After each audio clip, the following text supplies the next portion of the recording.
You ask Tiger to solve.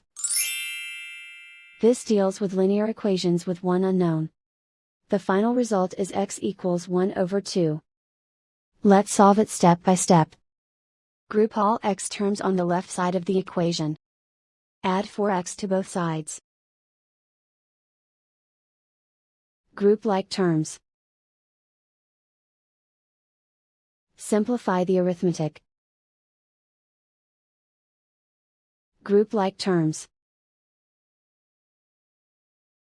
Simplify the arithmetic. Group all constants on the right side of the equation. Subtract 18 from both sides. Simplify the arithmetic.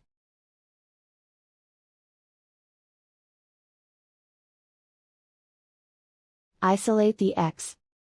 Divide both sides by 34.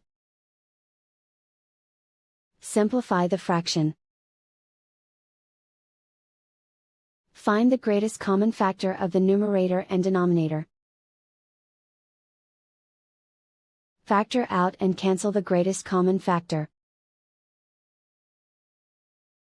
And so the final result is x equals 1 over 2.